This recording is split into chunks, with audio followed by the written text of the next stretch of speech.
नमस्कार, हिमाचल बुलेटिन में आपका स्वागत है। पेश है आज के समाचार। मुख्यमंत्री श्री जयराम ठाकुर ने स्वर कोकिला भारत रत्न लता मंगेशकर के निधन पर गहरा शोक व्यक्त किया है। मुख्यमंत्री ने कहा कि लता मंगेशकर का जाना कला जगत के लिए अपूरणीय क्षति है। उन्होंने आजीवन स्वर और सुर की साधना की। कला क्षेत्र में उनका अनुकरणीय योगदान कला जगत से जुड़े समस्त कलाकारों को सदैव प्रेरित करता रहेगा। मुख्यमंत्री ने अपने शोक संदेश में कहा, हम सबके लिए बहुत ही दुख का विषय है कि स्वर कोकिला और भारत रत्न लता मंगेशकर जी आज हमारे बीच में नहीं रही। निश्चित रूप से पूरे देश के लिए और देश क्या मैं समझता हूँ पूरे विश्व के लिए एक बहुत बड़ी क्षति हुई है। लता मंगेशकर जी का बहुत बड़ा एक योगदान फिल्म जगत में जो जितने भी मशहूर गीत हुए हैं और फिल्म जगत के अलावा बाकी जितना भी उनका कला के क्षेत्र में एक योगदान रहा है उसको कभी भी भूला नहीं जा सकता है। आज भी नई पीढ़ी लता मंगेशकर के उन पुराने गानों को उसी तरह से याद करते हैं, उनको गुनगुनाते हैं और उस दृष्टि से मैं समझता हूं कि बहुत बड़ी क्षति जो लता मंगेशकर के जाने से हुई है वो अपूरणीय क्षति है। मैं उनको श्रद्धांजलि अर्पित करता हूं और ईश्वर उनकी आत्मा को शांति दे, यही प्रार्थना करता हूं। मुख्यमंत्री श्री जयराम ठाकुर ने आज मंडी जिला स्थित माता बगलामुखी मंदिर के लिए बनने वाले 800 मीटर लंबे बगलामुखी रोपवे की आधारशिला रखी।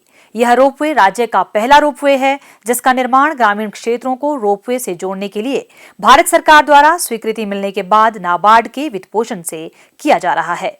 श्री जयराम ठाकुर ने बाखली में लोगों को संबोधित करते हुए कहा कि इस रोपवे का निर्माण 50 करोड़ रुपए की लागत से 1 वर्ष के भीतर किया जाएगा। उन्होंने कहा कि इस रोपवे का निर्माण मैसर्स डोपेलमायर इंडिया प्राइवेट लिमिटेड और बेकम इंफ्रा लिमिटेड द्वारा एरियल ट्रामवे तकनीक और इंजीनियरिंग के CEN मानकों और निर्माण आधार पर किया जाएगा। मुख्यमंत्री ने कहा, हमारा ये रोपवे का प्रोजेक्ट 800 मीटर का हमारे ऊपर मंदिर तक पहुंचेगा। लक्ष्य है कि 1 साल से पहले इसको पूरा कर लिया जाए। लेकिन मैंने आज कहा जो रोपवे के हमारे सारे यहाँ पर प्रमुख लोग आए हैं, अधिकारी लोग, हमने कहा कि इसका आनंद तो तब आएगा जब इस रोपवे को आप इस पार्क के साथ भी यहाँ पर जोड़ेंगे।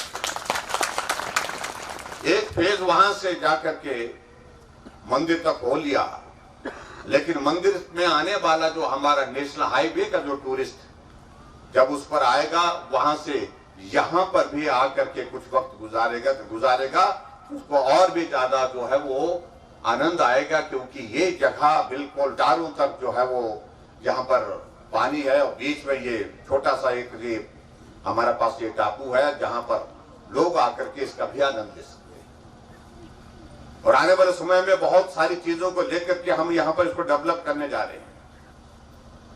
इको पार्क के नाते इसको हमने बहुत सारी चीजों को बना करके तैयार भी कर दिया है और हमने अधिकारियों को कहा कि मार्च के महीने में हम इसका उद्घाटन करेंगे, क्योंकि वो जो सामने हमारी एक बिल्डिंग बनने वाली है, छोटा सा एक रेस्ट हाउस बनने वाला है, उसके भवन को मार्च तक कंप्लीट किया जाए, पूर्ण किया जाए, ताकि मार्च में उसको हम इसका उद्घाटन करने के बाद टूरिस्ट को खोल सके और यहाँ स्पोर्ट्स एक्टिविटी जो वहाँ वाटर स्पोर्ट्स की एक्टिविटीज यहाँ पर हम शुरू कर सके। उससे बहुत बड़ा इस इलाके को टूरिज्म के क्षेत्र में एक्सपोजर मिलेगा। और आज मुझे इस बात की प्रसन्नता है कि पूरे देश भर का ये नाबार्ड के माध्यम से लगने वाला जिसमें स्टेट गवर्नमेंट का भी कंट्रीब्यूशन होगा, मिलकर के हम इसको बना रहे हैं। ये पूरे देश का पहला प्रोजेक्ट है जिस पर नाबार्ड की ओर से।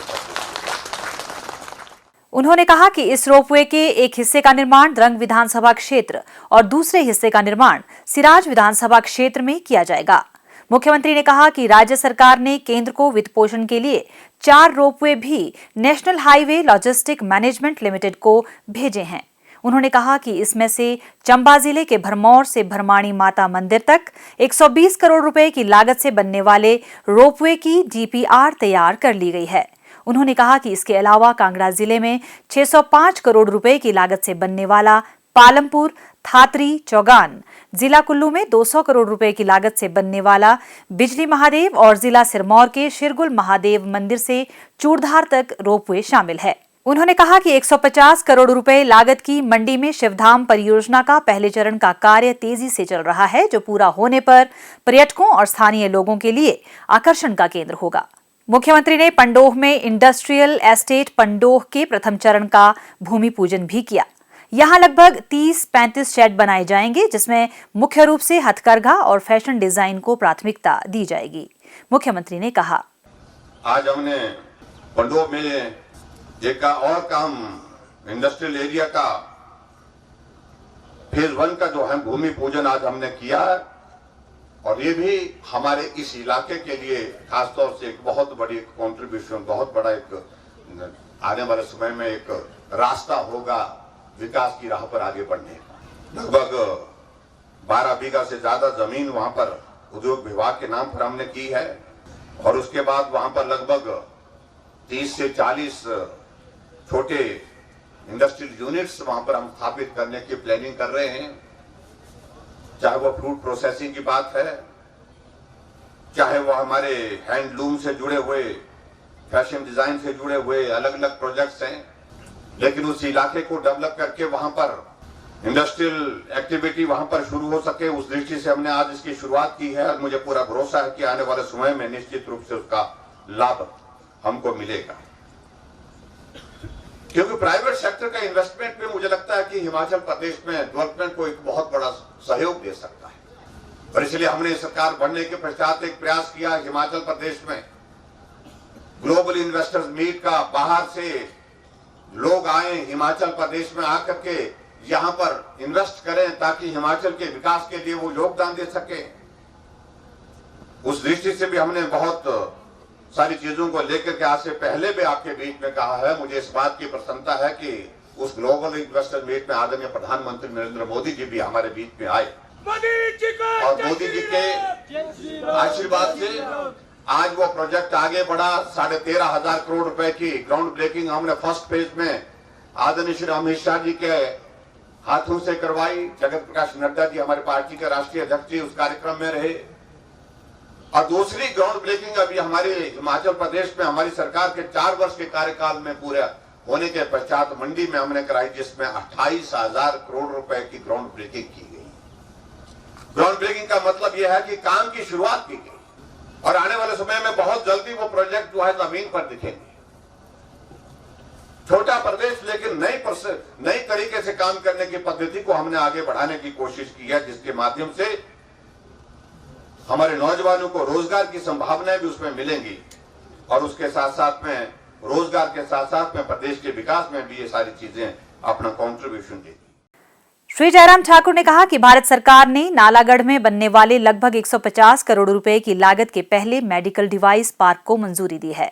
उन्होंने कहा कि इस पार्क के लिए भारत सरकार की ओर से 100 करोड़ रुपए का अनुदान उपलब्ध करवाया जाएगा।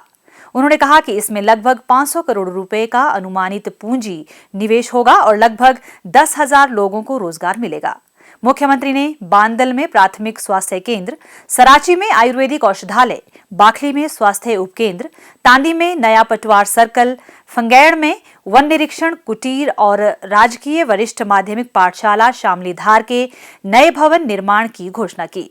उन्होंने राजकीय प्राथमिक पाठशाला बाड़ी कोचरा को राजकीय माध्यमिक पाठशाला, राजकीय प्राथमिक पाठशाला कांडी टीली को राजकीय माध्यमिक पाठशाला, राजकीय माध्यमिक पाठशाला कलनी को राजकीय उच्च पाठशाला, संपुर और दारल में प्राथमिक पाठशाला खोलने, राजकीय प्राथमिक पाठशाला मझाण को राजकीय माध्यमिक पाठशाला में स्तरोन्नत करने की भी घोषणा की।